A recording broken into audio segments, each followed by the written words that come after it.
नमस्कार। India debate में आप सबका स्वागत है। मैं हूं आशुतोष पाठक। मित्रों, 4 साल पहले बल्कि 5 साल पहले जिसके लिए क्यूबाइड शुरू हुआ था,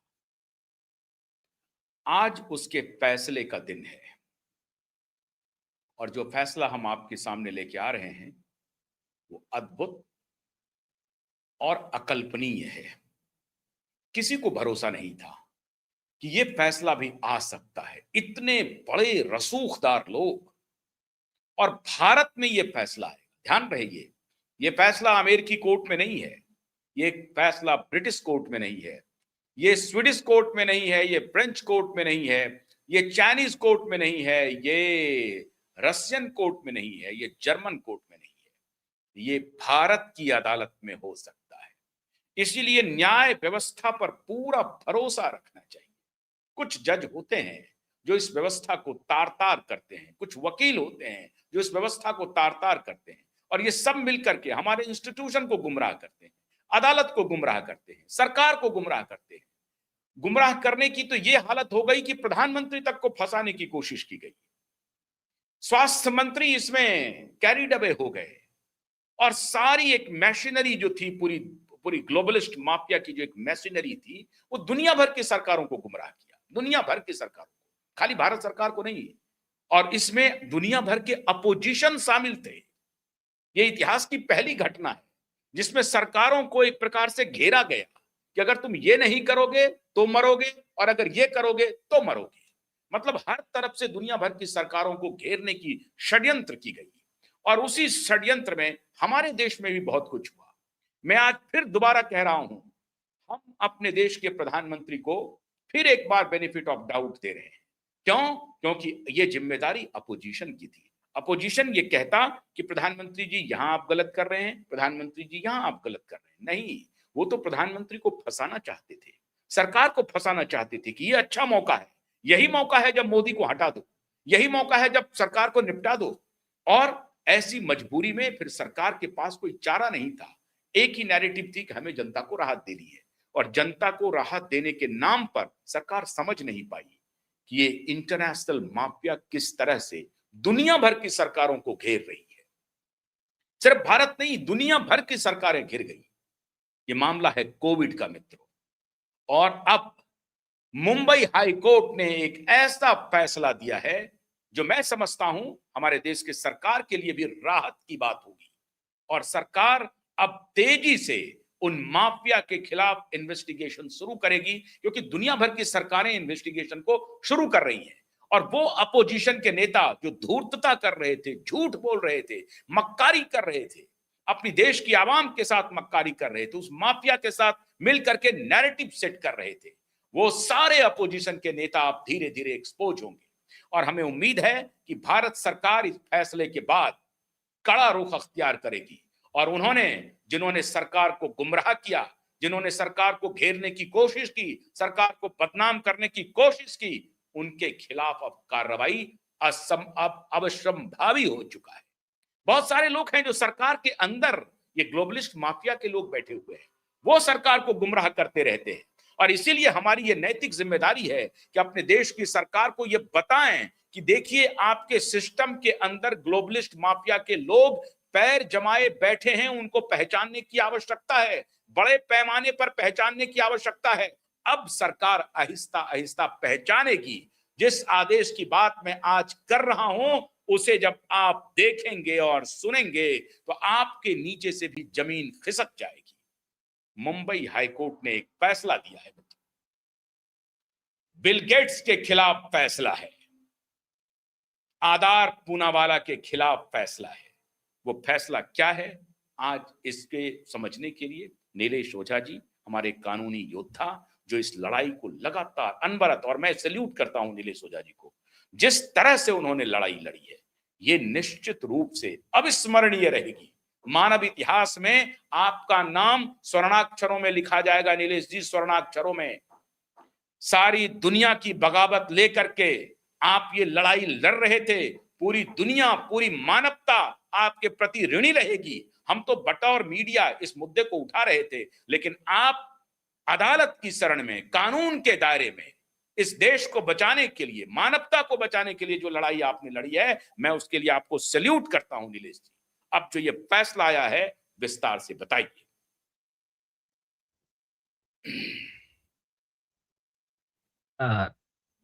हाँ, ये जो 22 अप्रैल को कोर्ट में हियरिंग हुआ डिवीजन बेंच के पास, बॉम्बे हाई कोर्ट का, और ये जस्टिस गडकरी साहब और जस्टिस कमल खाटा साहब का डिवीजन बेंच था। पिटिशन था जो आपने जिस पर कई वीडियो किया, और वो केस जो है, जो केस अमेरिका में भी पब्लिश हुआ था चिल्ड्रन हेल्थ डिफेंस पे, रॉबर्ट केनेडी जी के, तो वो किरण यादव का, उनका 23 साल का इकलौता बेटा कमाने वाला, वो जबरदस्ती से इनका कोविशील्ड लेके साइड इफेक्ट से 2 घंटे में मर गया। तो ये जो था, इसके बारे में एक फाइल हुआ पुलिस कंप्लेंट 2021 में। और कंप्लेंट क्या था? बहुत सिंपल था कि इन्होंने पहली चीज तो झूठ बोला कि कोविशील्ड पूर्णतः सुरक्षित है, और दूसरा ये कोरोना का कारगर उपाय है, इससे कोई डेथ वाले ऐसे कोई साइड इफेक्ट नहीं है। दूसरा ये भी छुपा के रखा कि दूसरे देशों में बयान हो रही है या जो भी हो रहा है वो एक विषय अलग। दूसरा इंपॉर्टेंट चीज ये किया, मतलब मैंडेटरी किया, आपको जॉब करना है, आपका रोजी रोटी कमाना है, घर के बाहर निकलना है, मॉल में जाना है, और खास करके मुंबई के लिए लोग ये आकर के सर, ये आकर के मीडिया में बोलता था कि मैं देश की जुडिशरी से आह्वान करता हूं कि आप ऐसा फैसला दीजिए, कोई केस सुने नहीं, और कहता था कि मैं प्रधानमंत्री से आह्वान करता हूं, सारे नेताओं से आह्वान करता हूं, किसी की कोई बात नहीं सुननी है, हमारी ये बूटी लगा लेनी है। ये इस तरह का प्रचार कर रहा था यार। हाँ, सुनिए ना, अभी उसका कोर्ट में जो हियरिंग हुआ वो बहुत इंटरेस्टिंग है। कोर्ट में मामला आया, मामला आने के बाद में हमने कहा कि इसमें 302 मर्डर, चीटिंग 420 आईपीसी की झूठ बोल के दी गई, और 409 आईपीसी सरकारी यंत्रणा का दुरुपयोग गैर कानूनी कामों के लिए किया गया, अनकॉन्स्टिट्यूशनल मैंडेट लगाए गए कि ये लेना ही पड़ेगा आपको, और जो ये है इन्फॉर्म्ड कंसेंट की आपको सारी चीजें बताना पड़ती है, वो बताई नहीं गई, ऐसा करके किया गया। तो ये इंजेक्शन मर्डर का केस है, तुम्हारे बूटी मर्डर का केस है, कोविशील्ड। तो अभी देखिए, जैसा कॉमन मैन को जैसा इंप्रेशन है, वैसा ही इंप्रेशन कोर्ट को भी था। मतलब कॉमन मैन तो भी मतलब अवेकन है, लेकिन एक कोर्ट थोड़ा सा ज्यादा भरोसा करता है सरकारी डॉक्टर पे, रणदीप गुलेरिया जैसे फ्रॉड लोगों पे। सारे कंप्रोमाइज थे, वही तो मैंने कहा कि सरकारी इंस्टीट्यूशन में घुसा हुआ था मोल। हाँ, तो सुनिए, तो उसमें कोर्ट ने पहला सवाल पूछा, और देखिए सवाल पूछना चाहिए कोर्ट ने, तभी आदमी जवाब देगा, तभी वो सेटिस्फाइड होगा। कोर्ट ने कहा, मिस्टर ओझा क्या बात कर रहे हो आप, हमने दोनों जज ने वैक्सीन ली है, हमारे वैसे तो कोई नहीं मरा। तो बोले उससे मर सकता है आदमी। मैंने कहा साहब, मैं क्या बोल रहा हूं इसको थोड़ा बाजू में रखिए, ये रिसर्च है, गवर्नमेंट ऑफ इंडिया का एईफा कमेटी का रिपोर्ट है, ये जो भी है स्नेल से लेके जो सब लोग हैं वो इसी से मरे हैं। बोले दूसरी चीज, मैंने वो भी बात बाजू में रख दीजिए। मैंने कहा रचना गंगू केस का आप जजमेंट देख लीजिए, फिर वो जजमेंट की रिलेवेंट प्यारा, उस समय कोर्ट में अवेकन इंडिया मूवमेंट की पूरी टीम थी, अपने अंबर जी वगैरह, पूरे निशा मैडम वगैरह सब लोग थे वहां पर। तो मैंने कहा कि आप ये देख लीजिए। तो रचना गंगू के जजमेंट में सुप्रीम कोर्ट ने क्लियर किया कि भले ही इन्होंने ये कह रहे हैं आईसीएमआर वगैरह, ठीक है, हम उनको वेटेज देते हैं उनकी बात को, कि ये लार्जर पब्लिक इंटरेस्ट के लिए प्रोग्राम चलाया गया पूरे देश का वैक्सीनेशन का, लेकिन उससे जो मौतें हुई है उनके अधिकारों को तो नहीं छोड़ा जा सकता ना। मौतें तो हुई है ना, भले ही कम हुई है। हम्म जैसा वो पढ़े तब कोर्ट को एक आ गया कि हाँ, सुप्रीम कोर्ट ने भी अभी मान लिया है कि हाँ हम्म ये। और मैंने कहा पैरा 38 और उसका रोमन सब पैरा 4 में सुप्रीम कोर्ट ने बहुत क्लियर तरीके से लिख दिया कि हमने आदेश दे दिया है नो फॉल्ट कॉम्पेंसेशन का।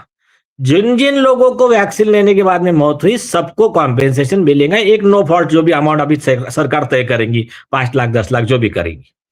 लेकिन इसका मतलब यह नहीं है कि दूसरे जो लोग हैं उनको जो भी अवेलेबल रेमेडी अंडर लॉ है वो रेमेडी वो अफेक्ट नहीं होंगी, वो बिल्कुल अपने स्वतंत्र है अपनी प्रोसिक्यूशन के लिए, अपने के जो भी है लीगल रेमेडी अवेल करने के लिए।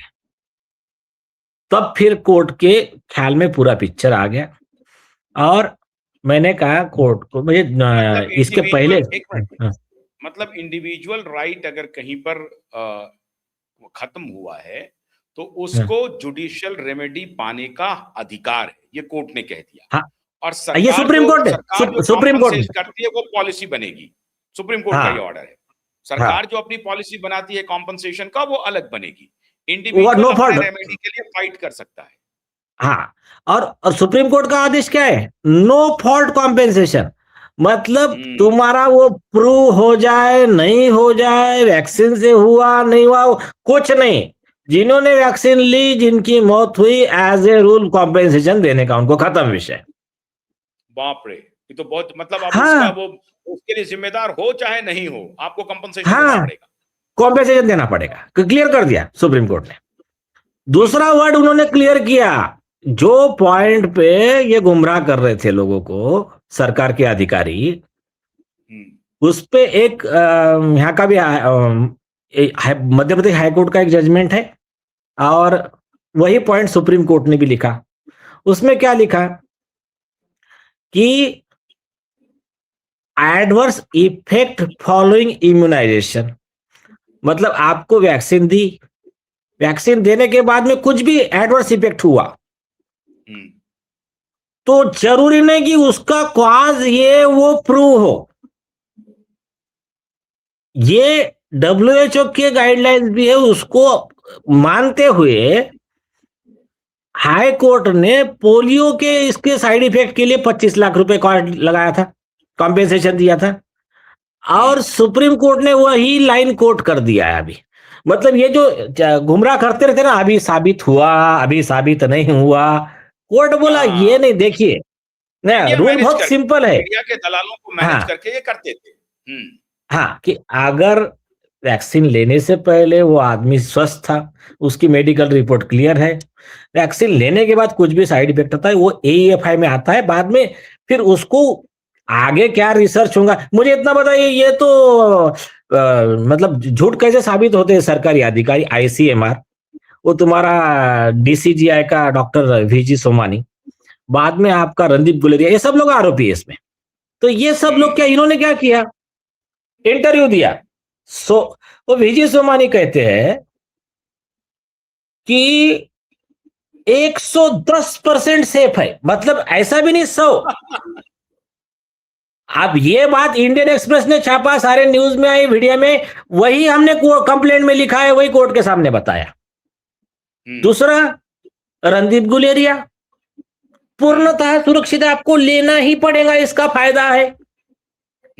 और मैंने कहा साहब इनका दोनों का झूठ साबित हो गया जैकब पुलियल के केस में।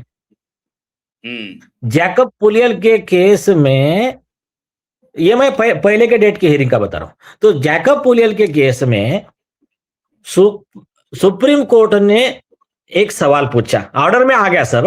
पहला सवाल, आप बताइए वैक्सीन लेने से कोरोना नहीं होगा, इसके प्रूफ है क्या आपके पास? तो बोले नहीं है। हाँ, ये क्वेश्चन था। पूछा सवाल कोर्ट ने, ये लेने से रुकेगा कि नहीं रुकेगा, इसके प्रूफ है क्या? जवाब आया नहीं। मतलब आप गारंटी ले सकते हो कि ये लेंगे तो नहीं होगा? बोले नहीं, ऐसा कोई फिलहाल हमारे पास रिसर्च नहीं है। रिसर्च कहने उनका झूठ साबित हो गया था ना। तो एम्स के जो ये थे पूर्व अध्यक्ष डॉक्टर के अग्रवाल, वैक्सीन के 2 डोज लेने के बाद में कोरोना से ही डेथ हुई थी उनकी, तो उनका पूरा फ्लॉप हो गया नैरेटिव। अब दूसरा, कोर्ट ने पूछा ठीक है, लेकिन ठीक है, कम से कम ये लेने के बाद में वो आदमी ये कोरोना दूसरे को स्प्रेड नहीं करेगा, इसका कोई रिसर्च है आपके पास? ये भी पूछा मैंने कोर्ट कहा ने? नहीं। हाँ, ऑर्डर का पार्ट बता रहा हूं मैं। प्रशांत भूषण जी और जैकब पुलियल जी को भी पूरा देश सैल्यूट करे। इवन राकेश मुलियल भी मेरे ख्याल से वो जो कमिटी में सरकार के, ऐसे डॉक्टर संजीव राय, ऐसे बहुत लोग हैं जिन्होंने मतलब अपने, डॉक्टर आसिम मल्होत्रा हो गए, डॉक्टर आशुतोष बैनर्जी, अपने ये क्या नाम है अपने, अमितो बैनर्जी हो गए अपने डॉक्टर। हाँ, तो ऐसे जो भी डॉक्टर्स के फील्ड के लोग हैं, इन्होंने इनका सब सारा भांडा, वो बिके नहीं, उन्होंने ईमान बेचा नहीं, वो डरे नहीं, वो लोगों ने अपना जो रिसर्च लाया, सारे दुनिया के जो डॉक्टर्स है, डॉक्टर पीटर मैक्लो से लेके सब, तो ये सब लोगों की वजह से फिर क्या हो गया, इनकी दुकानदारी बंद हो गई। तो कोर्ट ने फिर दूसरा सवाल पूछा, तो अच्छा, ये दूसरे को कोरोना फैला सकता है आपकी वैक्सीन लेने के बाद? बोले बिल्कुल फैला सकता है, वो रुकने का कोई गारंटी नहीं। अच्छा बोले आप ये बताइए कि वैक्सीन लेने वाला और वैक्सीन नहीं लेने वाला, दोनों में से कौन कोरोना ज्यादा फैला सकता है, कौन कम फैला सकता है, इसका प्रूफ है आपके पास? बोले नहीं है। बोले मतलब दोनों इक्वल है? बोले हाँ इक्वल है।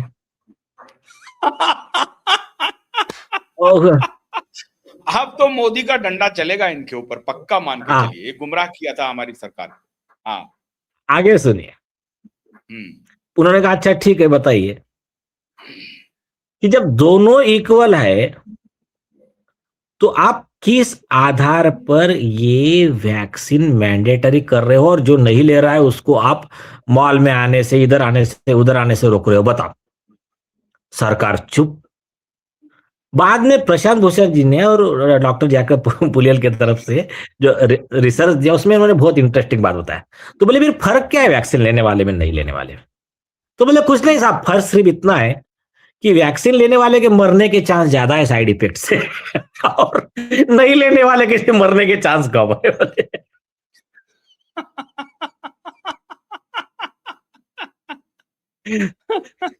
तो कोर्ट ने बोला मैंने नहीं लिया, आपने नहीं लिया, हमारे परिवार में बहुत सारे लोगों ने नहीं लिया, और वो कोई विरोध और ये नहीं था। हम साइंटिफिक इन चीजों को रिसर्च करने के बाद इस कंक्लूजन पर पहुंचे थे कि ये माफिया ने पूरी दुनिया को, भारत नहीं पूरी दुनिया को कब्जा में कर लिया है, और दुनिया भर की सरकारों को कब्जा में कर लिया है। उनको टेंटर हुक पे रखा हुआ है कि अगर तुम नहीं गए तो लोग तुमको पूछेंगे कि भाई दबा दो दबा दो दबा दो, है ना, दबा अगर नहीं दोगे तो तुम्हारी अनपॉपुलैरिटी होगी और तुमको सत्ता से बाहर कर देगा। तो ये दोनों तरह से खेल रहे थे, दोगे तो और उसमें मीडिया बिका, मीडिया बिका हुआ था, उसमें मीडिया बिका हुआ था। ये सारा खेल मीडिया कर रही थी सर, बेईमान भ्रष्ट मीडिया, बेईमान मीडिया। पॉलिटिशियन को सर क्या मालूम। अच्छा एक बात बताइए, मोदी जी कोई एक्सपर्ट है क्या? वो डॉक्टर हैं क्या? ना वो पत्रकार हैं। तो ये जिम्मेदारी थी पत्रकारों की, एक्सपर्ट की, जो सरकार को बताती उस वक्त खड़े होकर के कि घबराने की जरूरत नहीं है, परेशान होने की जरूरत नहीं है। इस मीडिया ने पाप किया, मोदी को गुमराह किया, सरकार को गुमराह किया, दिन रात चलाते हुए, अरे मर जाएंगे मर जाएंगे मर जाएंगे मर जाएंगे, सारे मर जाएंगे, 3% आबादी खत्म हो जाएगी, करोड़ों लोग मर जाएंगे। इस तरह से रात दिन अगर किसी सरकार को घेरा जाएगा तो सरकार क्या करेगी? सवाल ये है। अभी सुनिए, अभी मैं पॉइंट कंप्लीट कर देता हूं। तो क्या है, तो फिर सुप्रीम कोर्ट ने कहा कि आप वो मास्टर हरिधन कुमार का भी जजमेंट कोर्ट किया कि हर व्यक्ति के, कॉन्स्टिट्यूशन बेंच का जजमेंट है सुप्रीम कोर्ट का, कि हर व्यक्ति को अधिकार है उसके कौन सी दवाई लेना और नहीं लेना, उसका अधिकार है। आप किसको जबरदस्ती नहीं कर सकते, और जो आपने मैंडेट लगाया है वो गैर कानूनी इसलिए है कि आपके पास में कोई ऐसा डेटा है ही नहीं। और उसके बाद में सारे रिसर्च आया, अमितो बैनर्जी का बहुत सुंदर उस पर आर्टिकल है, डॉक्टर संजीव राय का। हाँ, तो उन्होंने सबने बहुत पूरे वर्ल्ड के रिसर्च बहुत क्लियर हो गया, जिन जिन एरिया में ज्यादा वैक्सीन हुई उन सभी एरिया में ज्यादा डेथ हुई, जिन एरिया में ज्यादा वैक्सीनेशन हुआ उस एरिया में कोरोना की वेव ज्यादा आई, और जिस एरिया में कम वैक्सीनेशन हुआ वहां पर कोरोना की वेव कम आई, वहां पर वैक्सीन डेथ कम हुई। उसका बेस्ट एग्जांपल मैं बताता हूं। इंडिया में जैसा जैकब पुलेल का जजमेंट आया, पूरे इंडिया से वैक्सीन मैंडेट हटे, तभी तुरंत में लोगों ने बूस्टर डोज लेने से मना किया। अदर पूनावाला को उसके कई मिलियन डोज डिस्पोज ऑफ करने के लिए उसने बोला ये सब स्क्रैप में फेंकना पड़ रहा है हमको। और उसके बाद में जो इंडिया ने कोई लोगों ने, सरकार ने तो कुछ नहीं किया, लोगों ने कोई वैक्सीन का नया बूस्टर डोज लिया नहीं, मेजॉरिटी लोगों ने। उसके बाद में ना कोई वेव आई और ना कुछ, बल्कि ज्यादा सदृढ़ रहे लोग, और जहां जहां बूस्टर डोज ज्यादा थे वहां वहां ज्यादा प्रॉब्लम हुई है। तीसरी चीज, जहां मास्क ज्यादा थे वहां पर डेथ ज्यादा हुई। तो ये ऐसा जो भी मैंडेट लगाए थे ये पॉपुलेशन कम करने के हिसाब से लगाए थे, और ये इसमें फार्मा माफिया का बड़ा रोल था। और वो वर्ल्ड के जो टॉप के जो भी है उनके शैतान आका, ये इनका रोल था, ये प्राइमा मैसे दिखता है। चलो ये एक पार्ट बाजू में, और इसमें सबसे बड़ा आरोपी है बिल गेट। तो हमने सीधा सीधा मर्डर का केस फाइल किया, कोर्ट को बोला आप पुलिस को डायरेक्शन दो 302 मर्डर वगैरह का एफआईआर रजिस्टर करने का। तो कोर्ट ने एक अच्छा बात बताया, कोर्ट ने कहा आपके पास में तो सारे मटेरियल्स हैं। मैंने कहा तो आप बोले एफआईआर देके वो प्रोसीडिंग करके आगे ये करना है, उससे बेटर है आप डायरेक्ट कंप्लेंट केस फाइल करो ना, चार्जशीट फाइल होने के बाद का स्टेज है वो। मतलब पुलिस के पास जाएंगे आप, पुलिस एफआईआर करेगी, फिर 90 दिन में वो चार्जशीट तैयार करके फाइल करेगी। नहीं 90 दिन में नहीं, 90 दिन नहीं, 90 दिन नहीं, वो सुशांत की जैसा 5 साल लगाएंगे। हाँ 5 साल भी लगा सकती है। Yes yes.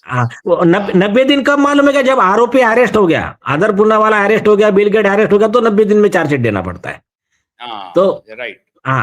हाँ, तो फिर ये जो है ना, तो मतलब कोर्ट ने एक जजमेंट दिखाया सुब्रमण्य वर्सेस जानकी का, वो ऑर्डर में लिखा है, ऑर्डर दिखा सकते हैं यहाँ पर। तो कोर्ट ने कहा कि इसके तहत आपको डायरेक्ट अधिकार है। फिर मैंने भी कहा कि हाँ बराबर है, क्योंकि क्या मालूम है क्या, ये ज्यादा स्ट्रांग केस हो गया। अभी किरण यादव उनका वकील ये केस चलाएंगे, अभी सरकार पुलिस सरकारी वकील ये केस नहीं चलाएंगे कोर्ट में। कोर्ट में ये लोग केस चलाएंगे, कोर्ट को लगा तो एक्स्ट्रा विटनेस एग्जामिन करेगा, नहीं लगा तो डायरेक्ट कोर्ट उसमें अरेस्ट वारंट भी निकाल सकता है आरोपी का। थोड़ा सा हेडरूम ठीक कर लीजिए आप, थोड़ा सा हेडरूम ठीक कर लीजिए। हाँ थोड़ा वो, हाँ अब थोड़ा सा हेडरूम, नहीं तो पूरा छत दिख रहा है। यस, आप नहीं दिख रहे, आप नहीं दिख रहे, छत दिख रहा है। हाँ अब ठीक है, ठीक है, राइट। हाँ अब बोलिए। तो अभी क्या होगा मालूम है क्या, अभी कोर्ट में कंप्लेंट केस फाइल होगा, एवरीथिंग ऑन रिकॉर्ड है। कोर्ट को अगर लगा तो कोर्ट इसमें हमारे विटनेस एग्जामिन कर लेंगे, चाहे वो डॉक्टर अमितो बैनर्जी हो या और भी कोई, हम जिसको कहेंगे कोर्ट उसको एग्जामिन कर लेगा। पर मेरे हिसाब से जरूरत नहीं है। ये जो आदेश है अब सीधे कोर्ट सुनना शुरू कर देगी, हियरिंग शुरू कर देगी कोर्ट। हाँ डायरेक्ट प्रोसीडिंग, अब डायरेक्ट प्रोसीडिंग, कंप्लेंट केस। मतलब देखो, एक होता है पुलिस केस, एक होता है कंप्लेंट केस। पुलिस केस में क्या होता है कि सरकारी वकील केस चलाता है, और कंप्लेंट केस में क्या होता है कि हम केस चलाते हैं, पूरा कंट्रोल हमारे हाथ में है, सरकारी वकील का रोल हमारा वकील अदा करता है, और डायरेक्ट कोर्ट में केस अभी से। हाँ ये ज्यादा स्ट्रांग है अभी। जज आपको क्वेश्चन करेंगे, अब जज साहब आपको क्वेश्चन करेंगे कि आपके पास जो मटेरियल उपलब्ध है, जो रिकॉर्ड है, वो रिकॉर्ड हमें दीजिए, हम कोर्ट में पेश कर देंगे। पेश करने के बाद में कोर्ट या तो डायरेक्ट अरेस्ट वारंट निकाल सकता है उनका, क्योंकि ये मर्डर केस है, डायरेक्ट केस चालू हो जाएगा। वो पुलिस को बोलने की जरूरत ही नहीं, क्योंकि पुलिस वाले, देखो इसमें पुलिस वाले कभी जाके अरेस्ट करेंगे नहीं उनको, क्योंकि वो माफिया बड़ा है, सो सरकार में सब लोग मिले हुए हैं। है, तो वो हाँ। नहीं करेंगे। तो आप बेटर है सीधा डायरेक्ट कोर्ट से ही चलाए हम लोग केस। आप इसका ये ऑर्डर का इसका सेकंड पेज मतलब देखिए कोर्ट आप। ने इस बात को समझ लिया कि अगर इस केस को हाँ हम पुलिस के पास भेजेंगे एफआईआर के लिए तो एफआईआर रजिस्टर हाँ तो कर लेगा, लेकिन वो घुमाता हाँ रहेगा, क्योंकि वो कहे हाँ ऐसा नहीं मिला, वैसा नहीं मिला, कहानी करेगा। अब कोर्ट हाँ। डायरेक्ट प्रोसीडिंग्स अपने हाथ में ले चुका है। मतलब अब कोर्ट मजिस्ट्रेट आदेश करेगा कि मजिस्ट्रेट इसको कोर्ट। अरेस्ट करके ले आओ। हाँ ठीक है। अभी अभी देखिए। हाँ उसमें सुप्रीम ऑर्डर में लिखा है कि सुब्रमण्यम वर्सेस जानकी 2020 हम्म 16 एससीजी 728 कि हम्म पिटीशन के बजाय लॉजमेंट ऑफ क्राइम के लिए hmm direct having remedy of filing a private complaint before the judicial magistrate. मैंने बोला okay then grant us liberty. तो कोर्ट ने बोला okay hmm liberty granted on hmm to file a private complaint before the jurisdictional magistrate on the basis of complaint dated 25th October 2021। Liberty grant कर हम्म। दिया और अपना काम हो गया फिर अभी। अच्छा, तो अब आप कहाँ जाएंगे, हाँ कहाँ फाइल करेंगे ये कंप्लेन? जुडिशियल मजिस्ट्रेट के वो कोर्ट में या हाई कोर्ट में? हाँ नहीं नहीं नहीं जुडिशियल मजिस्ट्रेट का ट्रायल कोर्ट रहेगा ना। हाई कोर्ट तो अपीलेट अच्छा। कोर्ट है क्रिमिनल के लिए। हाँ। ट्रायल कोर्ट तो नीचे का कोर्ट रहता है। हाँ अच्छा, तो अब हाँ ट्रायल कोर्ट आप सीधे पहुंच जाएंगे और अब ट्रायल कोर्ट वहां से प्रोसीडिंग शुरू कर दे, तो माइलस्टोन जजमेंट है सर हाई कोर्ट का। हाँ मतलब इन शॉर्ट क्या है कि हाई कोर्ट ने हमको लिबर्टी दे दिया है कि आदर पूनावाला बिल गेट और जो भी आरोपी है तुम्हारा Randeep Guleria and others V G Somani and others सबके खिलाफ में मर्डर का कंप्लेंट केस फाइल करने का। एकदम इन शॉर्ट में सीधा सीधी, कोई कंफ्यूजन नहीं। कोई कोई कंफ्यूजन नहीं। 2+2 4 सीधा मर्डर कंप्लेंट है। अच्छा सर और एक खास बात इसमें विटनेस में योहान टेंगरा अंबर कोरी ये सब लोग हैं।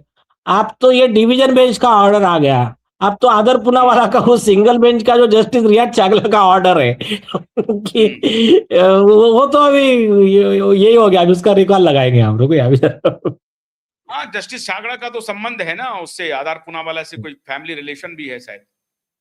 हाँ उन्होंने तो डिनाई भी नहीं किया। सुनिए हम्म उसमें क्या है हम्म आदर पूनावाला जस्टिस रियाज चागला की सिस्टर वो साइरस मिस्त्री की वाइफ है। साइरस हम्म मिस्त्री आदर पूनावाला का फैमिली फ्रेंड है और सीरम के कॉन्ट्रैक्ट पूरे उसको दिए गए थे कंस्ट्रक्शन के वगैरह। और साइरस मिस्त्री और ये सब लोग उनके शपथ में हाजिर थे जस्टिस रियाज छागला के। और जजेस इथिक्स कोड में क्लियर लिखा है कि आपके कोई रिलेटिव का जान पहचान वाले का क्लोज पर्सन का केस अगर आता है आपने सुनना ही नहीं है पहली चीज। दूसरी चीज अगर आपको लगता है तो जस्टिस भूषण गवई साहब देखो सीजीआई थे उनके पास में मैटर आया राहुल गांधी का। उन्होंने एकदम फेयरली बताया देखिए मेरे पिताजी कांग्रेस के गवर्नर थे मेरा भाई अभी कांग्रेस में है तो मुझे नहीं लगता है मैटर में कि जब तक आप मुझे नो ऑब्जेक्शन नहीं देंगे मैं आगे बढ़ूं। क्लियर किया। जब दोनों पार्टी ने क्लियर नो किया। ऑब्जेक्शन दिया तब आगे बढ़े। तो ये काम करना चाहिए था जस्टिस रियाज छागला साहब ने। अब उन्होंने नहीं किया करके योहान टेंगरा की तरफ से अर्जी फाइल किया है। सुप्रीम कोर्ट का रूल है बहुत सिंपल। कृष्णदत्त अवस्थी का 2025 का फुल बेंच का जजमेंट है और देवेंद्र पाल सिंह बुल्लर का 2011 का कि जो जज है जज का अगर कॉन्फ्लिक्ट ऑफ इंटरेस्ट है तो उसने किसी के ऑब्जेक्शन के लिए रुकना नहीं चाहिए खुद ने रिक्यूज करना चाहिए और खुद ने एक्सप्लेन करना चाहिए। अगर वो एक्सप्लेन नहीं करता है और वो केस सुन के ऑर्डर पारित करता है तो उसमें वर्ड कैसा लिखा है he should not sit if he sit the judgment does not stand. मतलब वो है उसने बैठना ही नहीं चाहिए सुनना नहीं चाहिए। अगर सुनता है तो वो जजमेंट खारिज हो जाता है नल एंड वाइड होता है। अब हुआ क्या तो अब हुआ क्या एक तो हाँ तो एक तो बैठना नहीं है, बैठ करके अगर दिया तो फिर उसका कोई मतलब नहीं है। हाँ आदेश विशिएट हो गया नल एंड वाइड हो गया। आप जोक बताता हूं योहान टेंगरा और अंबर कोरी जी की तरफ से फिर एप्लीकेशन लगाया गया कि ये बात आपने डिस्क्लोज नहीं की थी आपका आदेश नल एंड वाइड हो गया रियाज छागला का तो जस्टिस रियाज छागला तो आप ये आदेश वापस लो या खारिज करो। तो उसके ऊपर जवाब मांगा गया सीरम इंस्टीट्यूट से, आदर पूनावाला से। आप बताओ, आपने ये बात क्यों नहीं बताई? और हमने क्या लिखा था कि सीरम का हेड ऑफिस पूना में है। वो पुलिस कंप्लेंट जो हुई थी स्नेहल लूनावत के मामले में, वो उन्होंने जो सीरम नहीं दिया था वो पूना में हुई थी। मोर्चा पूना में था, हमदर्द देने पूना में गए थे। तो आपने वहां से आके बम्बई में जस्टिस रिया छागला साहब के कोर्ट में क्यों फाइल किया, क्यों सुनवाई ली? तो इसका भी जवाब देना पड़ेगा ना। तो फिर उसका जवाब ही नहीं दिया उन्होंने। मतलब आप उसका, अभी उसका रूल क्या है, लॉ प्लीडिंग क्या कहता है कि अगर हमने कुछ आरोप लगाए और आपने उसका जवाब नहीं दिया, मतलब आपको आरोप मंजूर है, that is amount to admission. तो अभी तो उनके पास वो भी नहीं बचा है। ये मतलब उन्होंने बोला कि नहीं, हम जवाब नहीं देंगे, मतलब तुमको मंजूर है तो तुम्हारे संबंध थे, तो तुमने वो मैटर में आर्गुमेंट करके ऑर्डर क्यों लिया? तो ये एक पार्ट हो गया उनका। और ये रहा, ये केस में जो आदेश आ गया है, इसमें ये एक आदेश आया है, और इसके पहले ना वो भी एक आदेश आया है जो नागपुर कोर्ट का, प्रकाश पोरे जी का, जो भी अंडर चैलेंज है बिफोर नागपुर बेंच। लेकिन वो आदेश में भी बहुत क्लियर तरीके से लिखा है कि इन्होंने डेथ के साइड इफेक्ट छुपा के मतलब लोगों को ये किया इनके, और मतलब डेथ कॉजिंग साइड इफेक्ट वाली वैक्सीन बेची।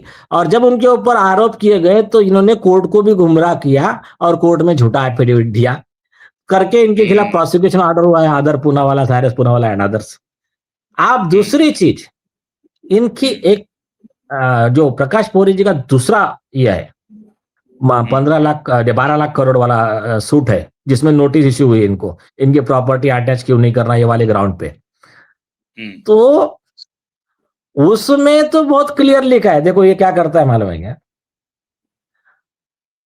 21 यूरोपियन कंट्री में वैक्सीन बैन हो गई, और बैन हो गई तो ये क्या कर रहे थे, साइरस पूनावाला, आदर पूनावाला, रणदीप गुलेरिया, विजय सोमानी और जो भी उनके पैसे में पलने वाला मीडिया, ये क्या कर रहे थे कि ये पूर्णतः सुरक्षित है करके पूरे वीडियो सबने चलाए।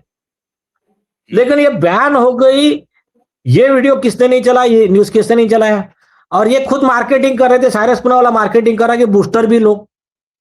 और जैसा बैन हो गया तब उसने ये नहीं बोला लोगों को, बल्कि आदर पूनावाला का वीडियो ये पूर्णतः सुरक्षित है, ये नहीं बोला कि इससे डेथ कॉजिंग साइड इफेक्ट है करके।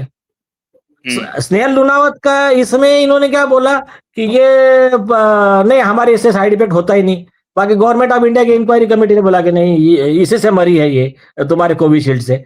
तो ये जो सारी चीजें हैं, और बाद में सुनिए, सरकार के वो भ्रष्ट अधिकारी, इन्होंने क्या किया मैं आपको बताता हूं, गेम देशवासियों के साथ में। उधर से बैन हो गई, बैन होने के बाद में इंडिया में देना नहीं चाहिए था, तो वो अधिकारियों ने, और मोदी जी भी अच्छे से सुन ले, वो अधिकारियों ने ये आदर पूनावाला ने मिलकर कहानी रची। उन्होंने कहा हम देश को फिलैंथ्रोपी, चैरिटी के माध्यम से 200 रुपया कम में वैक्सीन दे रहे हैं। हो गया? अरे भाई, तूने वो वैक्सीन के साथ में ऊपर 1 करोड़ भी दिया तो भी कोई आदमी नहीं लेगा, कि मालूम है कि इससे डेथ हो सकती है करके। तो वो डैमेज उधर से रिजेक्टेड वैक्सीन ये अधिकारियों ने इसके पास से लेके बूस्टर भी करवाया, और 40-40 हजार करोड़ रुपए इसको दिया चेक, और मैंडेट करवा रहे तुमको लेना ही पड़ेगा। तो ये देशद्रोह नहीं तो क्या है, और ये मास मर्डर नहीं तो क्या है? आप बता नहीं रहे हो कि इससे डेथ होती है करके, और बोल रहे हो मैंडेटरी लेना पड़ेगा, तो फिर ये क्या है? फिर मास मर्डर नहीं है ये? तो ये ऐसी सारी चीजें हैं, ये सब चीजें अभी रिकॉर्ड पे आ चुकी है, और डिवीजन बेंच का आदेश आ चुका है। तो डिवीजन बेंच के आदेश के जो भी कॉन्ट्ररी व्यू होंगे सिंगल जज के, जस्टिस रिया छागला के, वो नल एंड वाइड होते हैं, वो कोई ये नहीं है। दूसरी चीज, बाकी भी लीगल चल रहा है इसका। और एक ये जो है ना, आदर Poonawalla and Cyrus Poonawalla and others, ये एफिडेविट पे कोर्ट में लिख कर दे रहे कि नहीं, हमारी वैक्सीन बैन हुई नहीं थी, नहीं हमारे इसके डेथ कॉजिंग साइड इफेक्ट है ही नहीं। तो कोर्ट ने ऑर्डर में लिखा, नागपुर कोर्ट ने, कि ये भारत सरकार की रिपोर्ट, वो पूरे वर्ल्ड के बैन की रिपोर्ट, ये WHO के रिसर्च, ये सबको मना कर रहा है। मतलब ये कितना फ्रॉड है। तो ये तो मतलब कोर्ट में झूठा एफिडेविट दे रहा है। इसको अगर हम कार्रवाई नहीं करेंगे तो हम we will be failing in our duty. ऐसा सुप्रीम कोर्ट का ऑर्डर लिखकर उसके ऊपर प्रोसिक्यूशन ऑर्डर किया है। अब जब उसका चैलेंज है ना ऊपर, तो चैलेंज में इसने क्या किया, इसने लगाया जज पे आरोप, आदर पूनावाला एंड सब ने मिलके। मतलब ये केजरीवाल के बड़े भाई बन गए।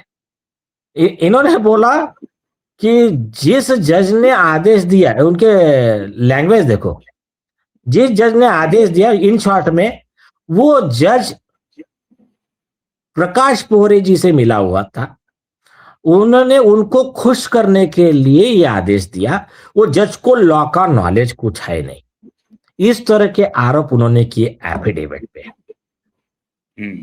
फिर हमने उनके ऊपर लगाया अर्जी कि हमने कहा कि ये ऐसे वर्ड जो लिखे हैं, और अच्छा, उनका कहना है जज को लॉ का नॉलेज नहीं है। क्यों नहीं पता है क्या? उनका कहना है कि उनके ऊपर प्रोसिक्यूशन ऑर्डर करने से पहले उनको नहीं सुना। तो हमने सुप्रीम कोर्ट के जजमेंट दिए, तो बॉम्बे हाईकोर्ट ने ऑर्डर में क्लियर लिख दिया, आरोपी को सुनने की जरूरत नहीं। अभी सारे आरोप उनके झूठे हो गए साबित। अब फाइनल हियरिंग के लिए वो मैटर है। ऑलरेडी उनके जितने ग्राउंड थे सब ऑलरेडी रिजेक्ट हो चुके हैं। अभी बाय गॉड्स ग्रेस उधर भी एक अच्छा डेवलपमेंट है, और ऑलमोस्ट सारे केस में अच्छे डेवलपमेंट्स आ गए हैं। तो उसमें तो 12 लाख करोड़ का कॉम्पनसेशन का है, तो उनको तो डिपॉजिट करना पड़ेगा। कितना डिपॉजिट? पूरी जिंदगी खत्म हो जाएगी, जो कमाया सब खत्म हो जाएगा। हाँ नहीं, उसमें तो पहला मांगा है, पहला तो बहुत ये प्रेयर मांगा कि सबसे पहले 12 लाख करोड़ की बैंक गारंटी देने का आदेश दीजिए, या तो उसको इसमें डालिए, जेल में डालिए, डिटेंशन में डालिए। तो उसके ऊपर अभी हियरिंग होना है। अभी एक हियरिंग था, लेकिन उनके वकील का कुछ हेल्थ का इश्यू हो गया, तो एक एडजर्नमेंट मांग लिया। तो वो उसमें चिंता मत कीजिए अभी, ठीक है, 2-4-6 महीना और क्या है उसमें मैक्सिमम। तो ये दोनों प्रोसीडिंग्स एक साथ चल रही है। एक तो हाईकोर्ट के सामने सारे तथ्य पहुंच गए हैं, जो आप कह रहे हैं, नागपुर हाईकोर्ट, मुंबई हाईकोर्ट का नागपुर बेंच के पास। और दूसरी बात, अभी तो मुंबई हाईकोर्ट ने आदेश कर ही दिया कि आप सीधे ट्रायल कोर्ट में कंप्लेन फाइल कीजिए और प्रोसीडिंग शुरू कीजिए। तो पुलिस वाला खेल खत्म, FIR करिए, ये करिए, इन्वेस्टिगेशन करिए, ये करिए। इसका मतलब ये है कि अभी जब आप कंप्लेन फाइल करेंगे ट्रायल कोर्ट में, तो ये स्पीडी होगा पूरी तरह से। हाँ यार, अभी तो अभी चिंता मत कीजिए आप। अभी ये जो ट्रायल के, हाँ वो ठीक है, क्या होगा, सुनवाई के लिए उनको नोटिस आएगा। नहीं सुनिए, CRPC का पहला प्रोविजन है कि उसमें पहले हमारा एविडेंस रिकॉर्ड होगा और उसके बाद में डायरेक्ट अरेस्ट वारंट, क्योंकि ये मर्डर केस है। लेकिन नया रूल ऐसा कि डायरेक्ट फाइल किए बराबर नोटिस, और फिर अरेस्ट वारंट वगैरह का वो सेकंड स्टेज।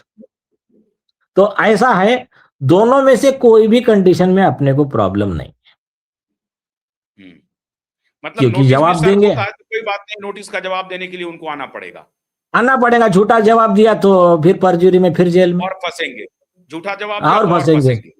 अब उनके पास क्या रेमेडी है? वो प्लीड गिल्टी कर सकते हैं कि हमसे गलती हो गई है, हमने ये चीज फैक्ट को कंसील किया, छुपाया, हमने साइंटिफिक फैक्ट नहीं रखा, जानबूझ करके हमने किया, या उस वक्त महामारी थी, बचाने के लिए हम कोशिश कर रहे थे, हम तो ट्रायल एंड एरर में थे, हमें बचा लीजिए। लेकिन एक आप एग्जांपल हम आपको और दे रहे हैं, सुन लीजिए।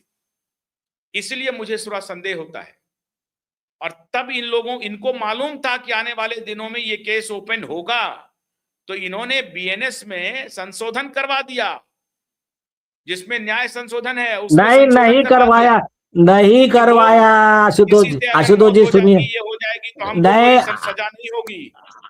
आशुतोष जी, गलत जानकारी आपकी, मैं वकील हूं। अच्छा। हाँ, उन्होंने संशोधन वैसा नहीं करवाया है।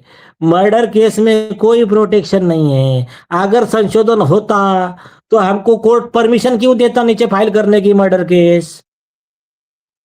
सरकारी वकील को सुन के ऑर्डर हुआ है ना। हाँ, हाँ, तो छोड़ दीजिए, वो छोड़ दीजिए। मतलब वो अगर मान लीजिए कि वो पास भी हो गया है तब भी वो यहाँ पर अप्लाई नहीं अरे होगा। नहीं पास हुआ है ना यार, मैं आपको बता रहा हूँ, आप फिर वही पकड़ के बैठे। एक आदमी मर्डर करेगा तो उसको माफ करने का कोई कानून पास हो सकता है क्या देश में कभी? हाँ। नहीं नहीं, उसमें ये कहा गया है कि कोई दबाव बना रहे हैं, नहीं उससे कहा अगर गया है, पास नहीं कहा गया है, कोई नहीं कहा गया है। नहीं। सुनो, अरे कोई वो कानून उनको डिफेंस लाने तो दो यार, फिर बताते हैं उनको कानून क्या है तो। अच्छा, तो ठीक है, तो ये मुझे इतना डिफेंस उनकी बताइए, सुन, तरफ से है। नहीं एक अब ये एक तो मिनट, आप ही हैं एक साहब, मिनट, मैं तो हूं नहीं। हम्म, नहीं एक मिनट सुनिए। सरकारी वकील प्रेजेंट है, ऑर्डर में पढ़िए।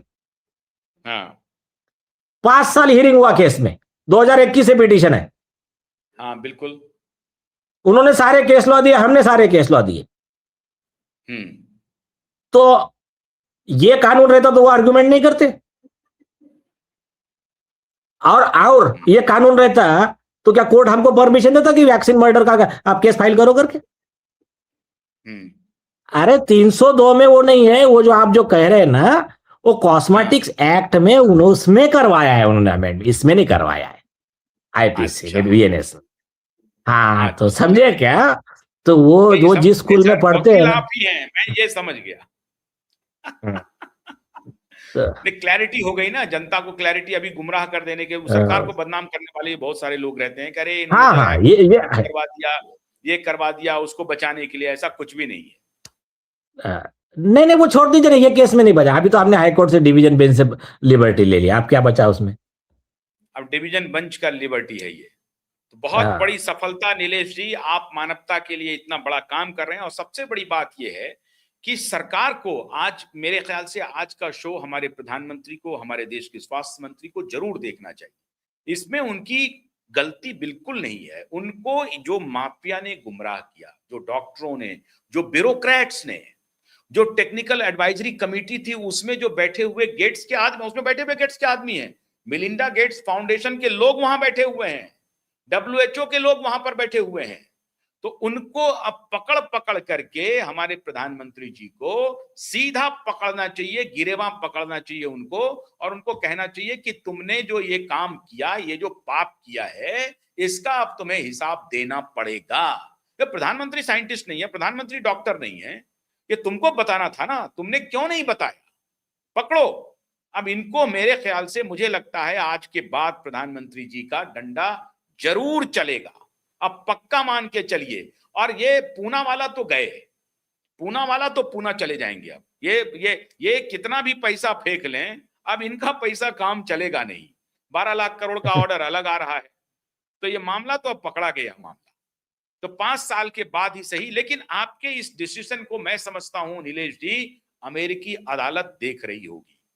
और जिस तरह से उस वक्त स्नेह सुनावत का और ये जो किरण का जो केस था, जिसकी का जिक्र वहां भी हुआ, तो यहां भी हो सकता है कि इस आदेश का जिक्र अब अमेरिकी अदालत में भी होगी। क्योंकि पीटर मैकॉला ने मुझे कहा था कि अमेरिका भारत के कानून व्यवस्था की तरफ देख रहा है, भारत से बहुत उम्मीद है। अमेरिका में तो मैंडेट कर दिया था उन लोगों ने, कुछ नहीं कर सका जुडिशरी, वहां के जुडिशरी को पैसा दे करके कुछ नहीं, खड़ा होकर के देखता रहा जुडिशरी।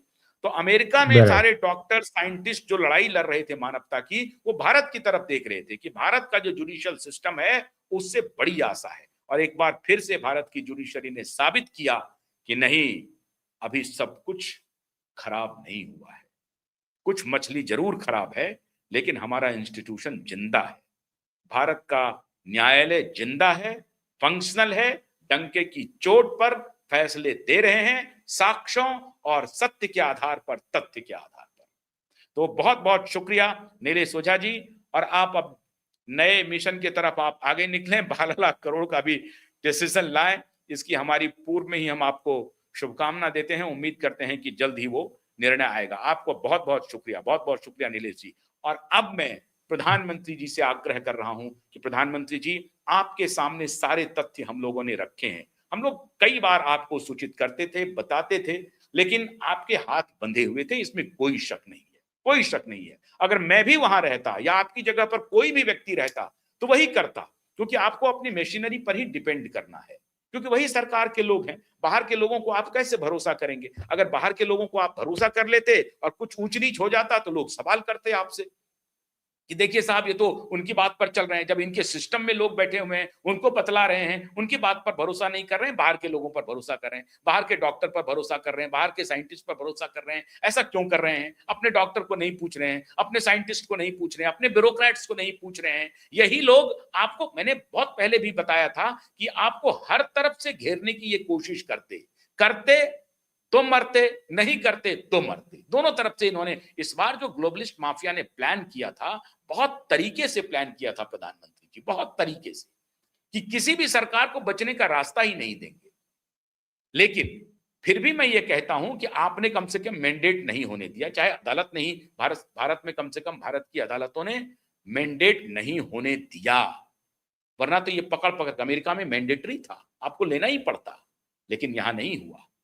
लेकिन अब सारी बातें आपके संज्ञान में आ गई हैं, इसमें कोई शक नहीं है कि आपकी जगह कोई भी होता तो ऐसा ही करता, और आपने बहुत सारे आरोप अपने ऊपर झेले भी, कोई बात नहीं है। लेकिन अब मौका आ गया है प्रधानमंत्री जी, अपने सिस्टम के उन लोगों को पकड़िए, ढूंढिए, जो आपदा की स्थिति में सही बात ना दिखाते हुए गलत रास्ते पर ले जाने को मजबूर किया और ये पूरी मानवता के साथ अपराध किया है। ऐसे उन सब लोगों को ढूंढिए। कैसे रणदीप गुलेरिया ने कहा, कैसे राजेश भूषण ने गुमराह किया, कैसे ये त्रेहान जैसे डॉक्टर जो कार्डियोलॉजिस्ट से आकर के बकवास कर रहे थे मीडिया पर, सारे मीडिया को पकड़िए जिन्होंने पैसे लेकर के गेट्स फाउंडेशन से, फेसबुक से, इससे उससे, पता नहीं कहां कहां से कितने बिलियन डॉलर्स लिए। उन सारे मीडिया के बड़े बड़े पत्रकारों को पकड़िए, पूछिए कि तुमने जो ये खबर चलाई कैसे चलाई, सबसे पूछिए, क्योंकि अब ये जिम्मेदारी आपकी है, आपको पूछना चाहिए। आप घबराइए मत, आप ये मत सोचिए कि नहीं लोग ये कहेंगे क्या, नहीं सरकार ने ऐसा किया था। अरे सरकार को करने पर इन लोगों ने मजबूर किया था, पूरी मीडिया खड़ी थी आपके खिलाफ, रात दिन यही प्रचार कर रही थी मीडिया, है बहुत बड़ा कोविड आ गया, मर गया मर गया मर गया मर गया, जितने लोग मर गए, ये नहीं मिल रहा, वो नहीं मिल रहा है। आपको तो इन्होंने टेंटर हुक पे रख दिया था प्रधानमंत्री जी, लेकिन मैं तब भी आपको कह रहा था, आज फिर आपके साथ खड़ा हूं, आज फिर आपके साथ पूरी मजबूती से खड़ा हूं। क्यूबाइब नेटवर्क फिर आपके साथ खड़ा है प्रधानमंत्री जी, आपको बिल्कुल डिगने नहीं देंगे, प्रोवाइडेड इन माफियाओं पर कार्रवाई कीजिए जिन्होंने आपको गुमराह किया, अनसाइंटिफिक बातों को प्रचारित किया। जो साइंटिफिक बात कर रहे थे उसे मिस इन्फॉर्मेनिस्ट कहा गया, उसको कहा गया कि मिस इन्फॉर्मेशन स्प्रेड कर रहे हैं, ऐसा कहा गया। आज तक आपको गुमराह किया जा रहा है, तब भी हम आपके साथ खड़े थे, थोड़े बहुत विरोध के बाद। आज भी मैं आपके साथ खड़ा हूं, लेकिन आप अब इन लोगों पर कार्रवाई कीजिए। अब तो अदालती आदेश आ गया, अब तो कार्रवाई होकर रहेगी। गेट्स और पूनावाला, ध्यान रख लो, तुम्हारी कितनी भी बड़ी ताकत क्यों ना हो, हम तुम्हें कानून के घेरे में लाएंगे। We shall bring you in the court of law and you will be punished. You have done a criminal, most criminal crime you done. You won't be spared. ये चलेगा, ये लड़ाई चलेगी, चाहे 50 साल चल जाए, लेकिन हम आपको कानून की किताब में लेकर आएंगे। बहुत बहुत शुक्रिया, नमस्कार।